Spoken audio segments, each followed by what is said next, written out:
27 ફેબ્રુઆરીએ સિનેમાઘરોમાં ગૂંજશે નારી શક્તિનો અવાજ. ગુજરાતી સિનેમામાં હવે એક એવી ફિલ્મ આવી રહી છે જે માત્ર મનોરંજન નહીં પણ સમાજને જાગૃત કરવાનું કામ કરશે. આગામી 27 ફેબ્રુઆરીએ રિલીઝ થનારી ફિલ્મ શક્તિનું ટ્રેલર હાલમાં ચર્ચાનું કેન્દ્ર બન્યું છે. જયપુર ઇન્ટરનેશનલ ફિલ્મ ફેસ્ટિવલમાં નોમિનેશન પામેલી આ ફિલ્મમાં અભિનેત્રી મોના થીબા કનોડિયા તદ્દન નવા અંદાજમાં જોવા મળશે. નિર્દેશક ભાવિન ત્રિવેદીએ 3 વર્ષના રિસર્ચ બાદ સ્ત્રી સશક્તિકરણના વિષયને વાચા આપી છે.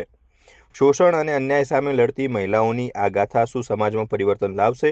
જુઓ શક્તિ તમારા નજીકના સિનેમાઘરોમાં. ભાવિન ત્રિવેદી જે અમારા ડિરેક્ટર છે, અવોર્ડ વિનર ડિરેક્ટર છે, એટલે એમની ફિલ્મમાં કામ કરવું એટલે મારા માટે સૌભાગ્ય હતું. એટલે તમે મને અનુભવની વાત કરી, અનુભવ અદ્ભુત હતો.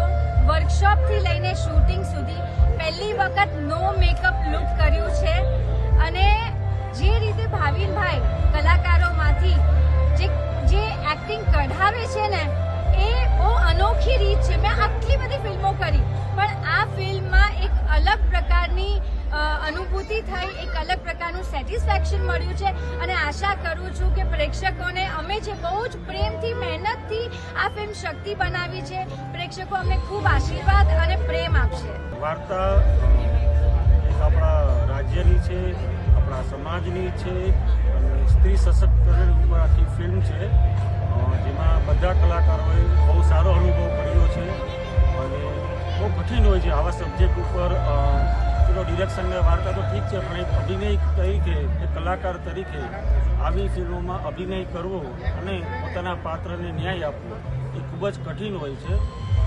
બસ હું પ્રેક્ષકોને એટલી જ વિનંતી કરીશ કે આવા પ્રકારની ફિલ્મો બને છે તો અમને પ્લીઝ સપોર્ટ કરો.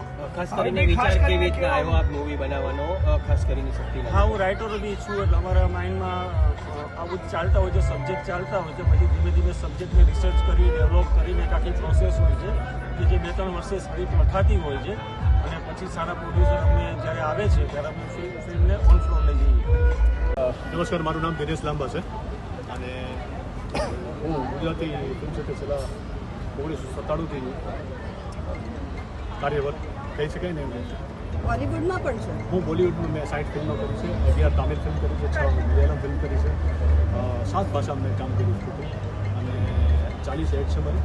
મેં પોતે પ્રોડ્યુસર ડાયરેક્ટ કરી છે 3 ફિલ્મો, એમાં હિન્દી, ગુજરાતી બધું.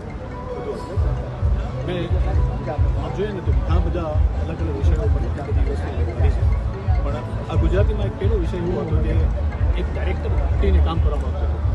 તો મારા માટે એક ચેલેન્જ એ હતું કે આવી એક વર્ષો જૂની એક વાડિયા ગામ, આપણા પોતાના છે ગુજરાતની તરીકે કોઈ ગામ હતું, એની કથા ચાલતી હતી. એ કથાની અંદર વર્ષોથી એક રિવાજ એક પ્રમાણમાં ચાલતી વસ્તુ એવી એ દૂષણ આમ તો મારે કહેવું જો પણ છતાંય આ વસ્તુ એટલી ખરાબ હતી અને એ વર્ષો સુધી ચાલતી હતી. હવે ચાલુ છે કે નહીં આઈ થિંક મને એવું વાંચવામાં આવ્યું હતું કે એનજીઓ ઘણી બધી વસ્તુ બંધ કરી દીધી છે. છતાંય આ સબ્જેક્ટને લઈને ફિલ્મ બનાવી એક બહુ ચેલેન્જિંગ વાત હતી.